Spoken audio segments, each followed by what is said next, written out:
Captain Gregg, if you could resist the temptation to bedevil poor Claymore, we might get the front door fixed. If that two-legged worm fails in his mission, it'll be because of his bungling, not my badgering. Careful, Captain. You're in dangerous waters. Stand back! Get down! Stay down!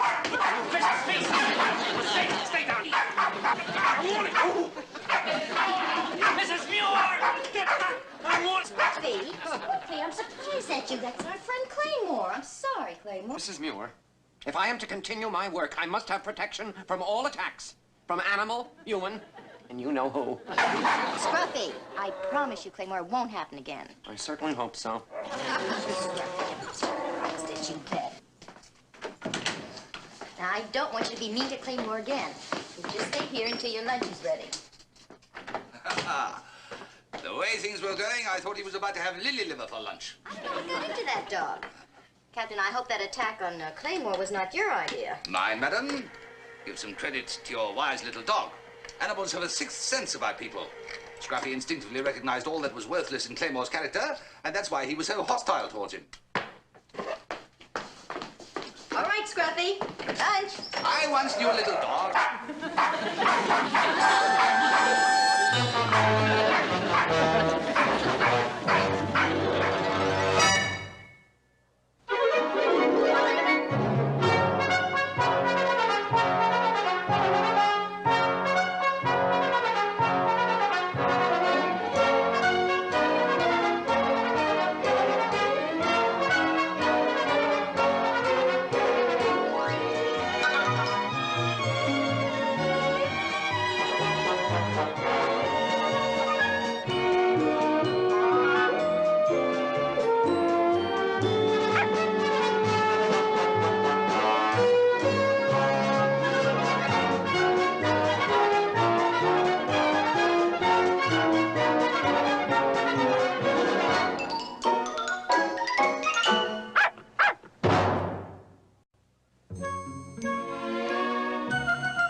Captain? Really is very interesting, Mrs. Muir. Now, how would you know? No one's read the story yet. I didn't mean your story. I meant the Scruffy situation. Oh. You see, his animal instinct tells him that Claymore is a worthless nothing. And although Scruffy seemed to be hostile to me as well, he really wasn't, you know. He had me fooled. Animals have always adored me. Oh, I admit that I may have had difficulty in getting on with humans from time to time. But never in my life or since have I met a dog that disliked me. Captain, please. I still have to proofread my story, and I would appreciate not being disturbed. Oh, yes, of course, madam. Isn't it rather late for you to be working? Well, yes, it is. But Martha's leaving tomorrow, and I won't have time during the day. Really? Where's she off to? San Francisco. Her niece is getting married. California? She'll be gone for months. Well, the trip is a bit shorter than it was in your day. Oh, of course, you're right. I forgot about that ditch you dug across Panama. Forget the Panama Canal. Martha flies, and we'll be back on Tuesday. Tuesday? Well, you'll still need help from time to time. You may call on me. I appreciate that, Captain, but that won't be necessary. Surely there's something I can do for you? Get for you? Some coffee? You shall have it.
a good fella.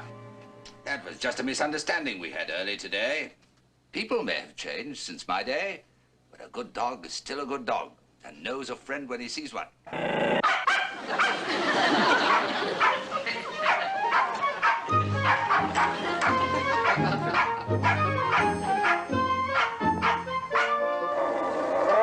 the matter, Scruffy?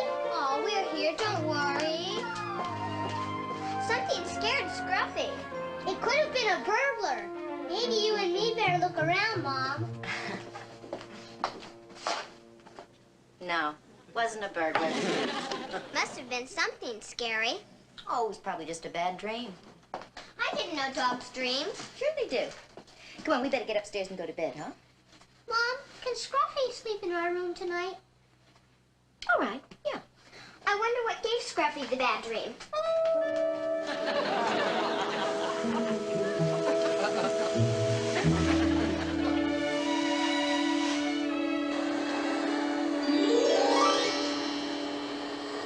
Morning, Mrs. Muir.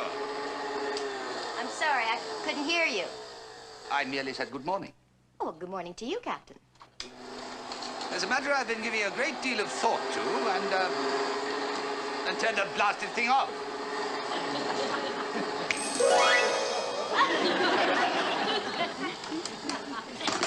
Oh, no, of all days for the vacuum to break down. And find the thing hasn't broken down. Captain, I have housework to do. I have to finish proofreading my story. Your sabotage does not help. Madam, I have important matters to discuss with you. I've been giving a great deal of thought to this, and I've come to the conclusion that Gull Cottage needs a dog. Well, I'm glad you appreciate Scruffy, even though he doesn't seem to appreciate you. Oh, I wasn't talking about Scruffy. I was talking about a dog. A real dog. A man's dog. An animal that can protect the womenfolk and be a fitting companion for your son. Not that puny mouse you call Scruffy. The answer is no. Now, don't be hasty, Mrs. Muir. Consider it. I just have. The answer is still no. Now, may I? Thank you.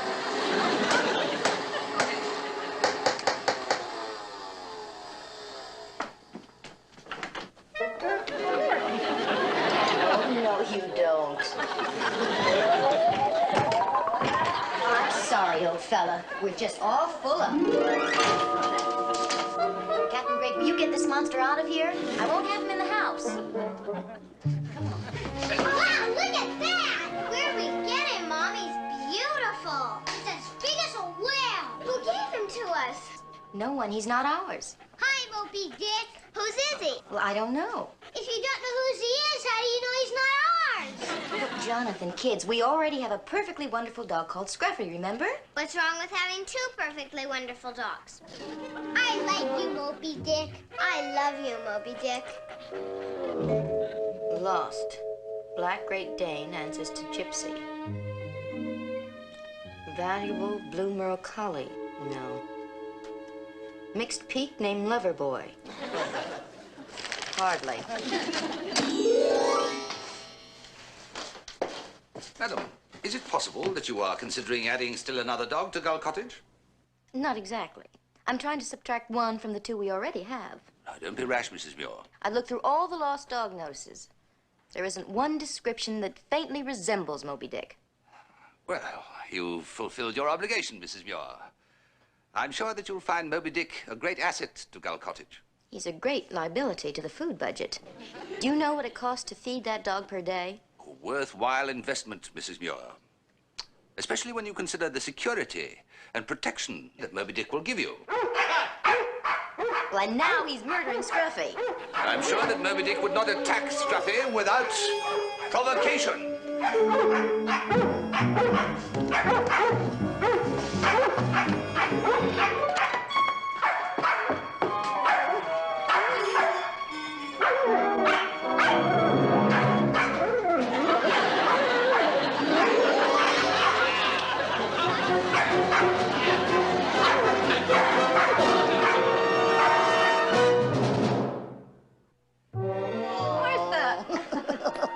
Good to see you. It's good to see you, too.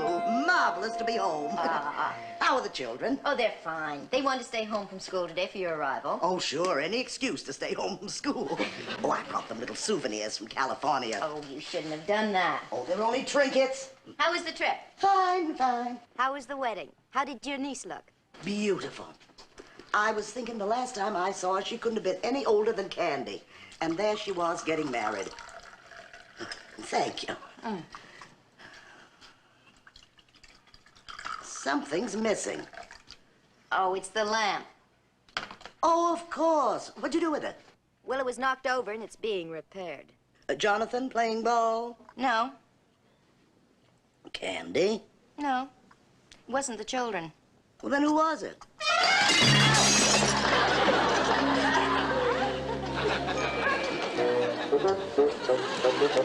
Moby Dick.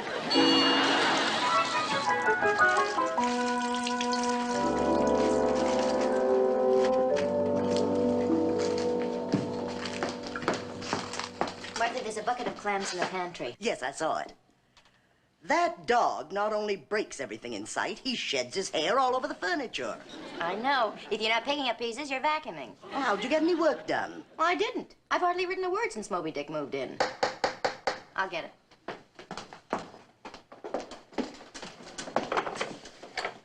Excuse me. My name's Norbert. I live down there. Well, I mean, I'm not really from around here. I mean, I live down there, but I'm not what you'd call your Downeaster. Well, Mr. Norbert, I'm Carolyn Muir. It's not Mr. Norbert. Norbert is my first name. My last name is Frank. It's Norbert Frank. If I told you how many people make that same mistake and get confused and call me Frank Norbert, you wouldn't believe me. I mean, you'd believe me, because why would I lie to you? You'd be surprised, maybe even amazed. Well, it's nice meeting you, Mr. Norbert. Frank. It's nice to have met you, Frank. Mr. Frank. If you want to be friendly, you can call me Norbert. Well, I'd like to chat with you sometime, but I'm afraid it's not convenient. Oh, I understand. I just wanted to ask you if you'd seen a dog, a long-haired German Shepherd dog. Moby Dick is yours? No, it's a dog I lost. It's not a whale. Moby Dick! Here, Moby Dick! I'm a painter. I came up here for a change of scenery. It's very nice. There's just a little too much of it. Scenery, I mean. Moby Dick? Here, Moby Dick! My dog is used to living in a crowded New York apartment, and up here there's so much room to run around. Well, a dog can get confused. Now that's why I really believe that. My goodness. Hey, I want to thank you for taking such care of Sheila. Sheila? Well, actually, her name is Shirley, after a girl I was engaged to, but I changed it to Sheila. Doesn't she look more like a Sheila than a Shirley? Well, she looked more like a Moby Dick to me.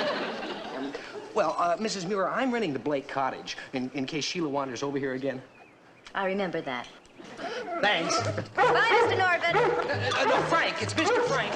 Norbert's my first name. Yes, a lot of people do the same things and don't feel badly about it. I'd say you surrendered that dog to a complete stranger much too readily.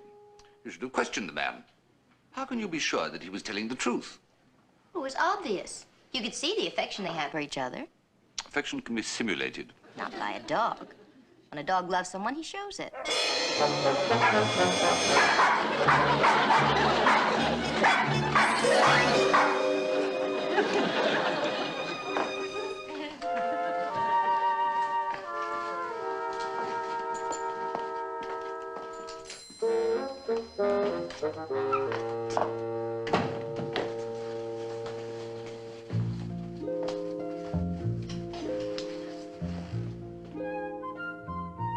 Just be patient, Captain. He'll get used to you.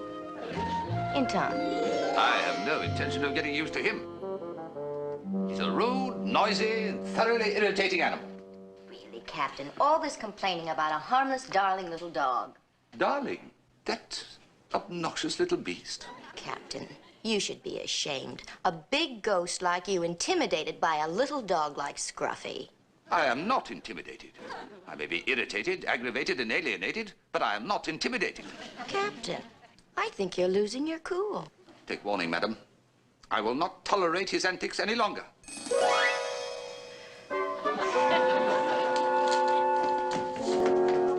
Where's Scruffy, Mom?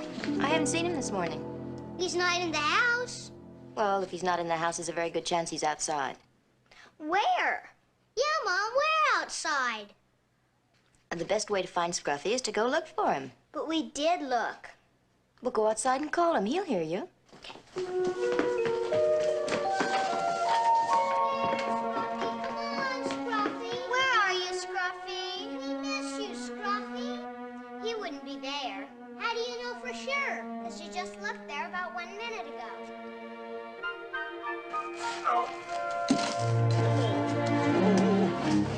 I do not like crawling around attics and under houses.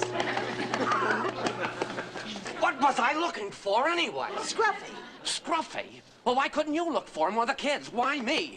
we've been looking for him. I used you as bait. Bait! Scruffy hates you so, I figured if he's anywhere around here, you'd flush him out.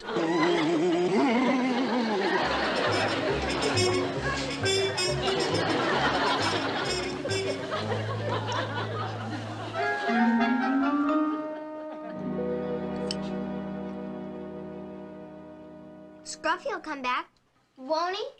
I mean, we just know he'll come back. Well, we hope he'll come back. But But what? No one would steal Scruffy. No one would be that mean. And Scruffy's too smart to get lost like Moby Dick did. Maybe someone did him in. now, Jonathan, who would do a thing like that? Someone who hated Scruffy. But everybody liked Scruffy. Not everyone.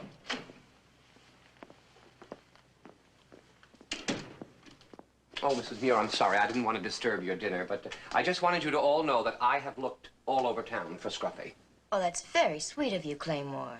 Well, not that I'm not fond of the dog, you understand, Mrs. Muir. It's just that, well, it's just the opposite. But I have to find the dog so that nobody thinks that well, you know that you know what I mean. Yeah, well, thank you. Thank you very much. Good night. I believe him. Even if he hated Scruffy, I don't think he'd do anything to him. Oh, of course he wouldn't. Well, that takes care of the foul play theory. It just takes care of one suspect. Jonathan, you've been watching too much television.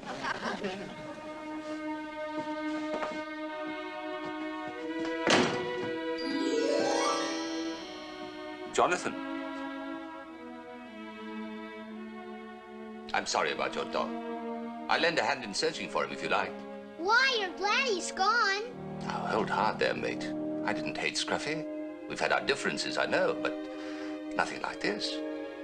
I know how you feel, lad. No, you don't. Ghosts don't have feelings. Jonathan, you don't actually think that I might...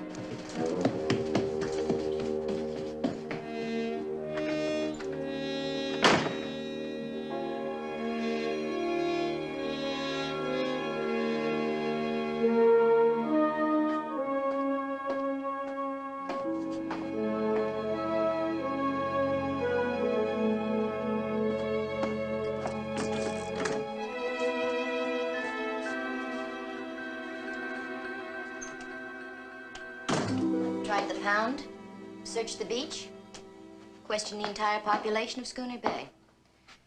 He's disappeared without a trace. The boy's so upset he wouldn't even listen to me. Of course he's upset.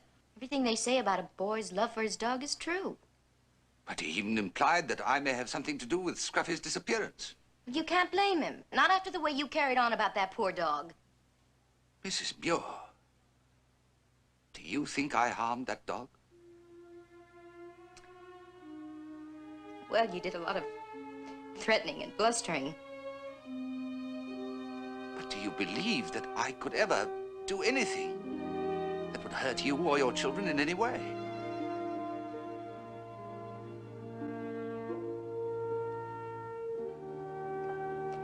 I wouldn't stay another minute in Gull Cottage if I did. Now all that remains is for me to convince Jonathan of my innocence. How?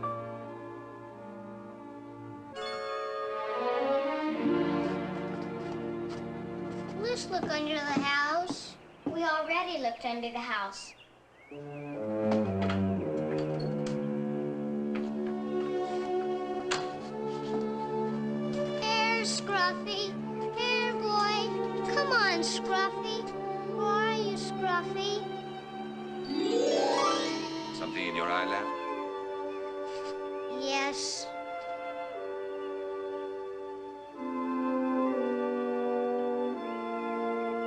I've got news of Scruffy.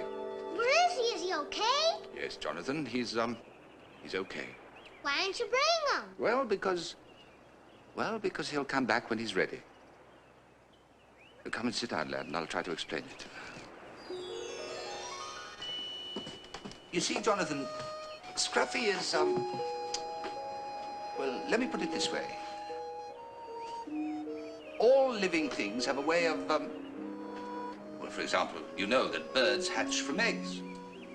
Well, so do fish and lizards and turtles and the hornbill platypus. But what about Scruffy? Well, I was coming to that. And you also know how bees carry pollen from flower to flower, don't you? Sure, but what about Scruffy? Oh, yes. Well, you see, my boy, Scruffy is, well, his manner of speaking. That is, in a way, Scruffy's in love. With who? Moby Dick. That's dumb. That's right. No. Moby Dick is actually, well, more of a Moby Jane. I know she's a female. Her real name is Sheila. The dumb thing is they're always fighting. So how can they be in love? That's a good question, lad. Well, deep feelings sometimes are hidden behind a wall of quarreling. And the deeper the feeling... Captain Grant found Scruffy. He's with Moby Dick. I mean, Sheila. And as soon as her mating time is over, Scruffy will be back.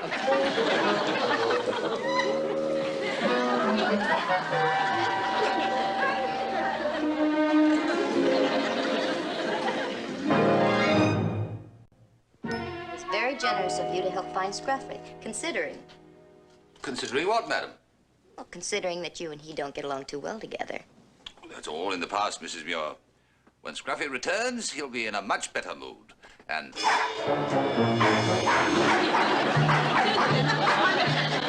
Much better what? blast! Scruffy! Mom!